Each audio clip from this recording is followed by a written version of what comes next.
My name is Munganbana, Norman Miller, and I am in the beautiful rainforest in far north Queensland of Australia. My art is about my place, about my country of reef and rainforest.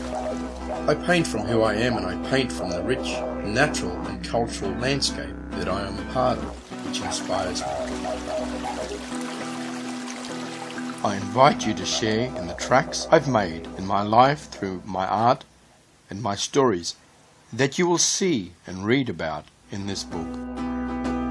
I can hear the sound of the didgeridoo.